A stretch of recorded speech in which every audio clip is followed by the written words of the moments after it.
سوال ہے پہلے عشرے کی دعا بتا دیجیے.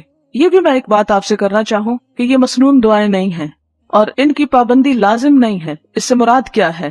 اس سے مراد یہ ہے کہ پہلا عشرہ رحمت، دوسرا مغفرت اور تیسرا عذاب جہنم سے رہائی ہے، تو ان کی مناسبت سے آپ مناسب دعائیں کر سکتے ہیں، لیکن کوئی ایک خاص دعا نہیں ہمیں بتائے گی کہ جس کو اپنے اوپر لازم کرنا ہے.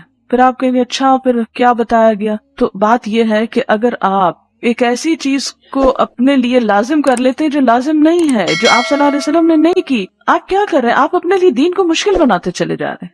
آپ صلی اللہ علیہ وسلم کی آمد کے مقاصد کیا تھے؟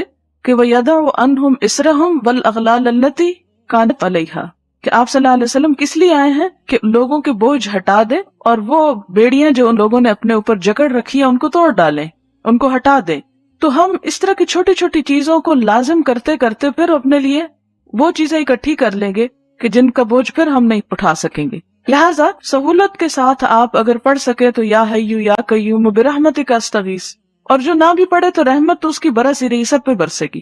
لیکن اس کی مناسبت سے اگر آپ پڑھ رہے ہیں یا اگر بخشش کا عشرہ ہے تو استغفار کثرت سے پڑھ رہے ہیں، آخری عشرے میں عذاب جہنم سے رہائی، ربنا آتنا فی الدنیا حسنہ وفی الآخرۃ حسنہ وقنا عذاب النار، اگر ذرا زیادہ شعور کے ساتھ پڑھ رہے ہیں تو بہت اچھا ہے. ہاں ایک دعا مسنون ہے جو طاق راتوں میں حضور صلی اللہ علیہ وسلم نے حضرت عائشہ کو سکھائی تھی، اور وہ ہے اللہم انک عفو تحب العفو فاعف عنا.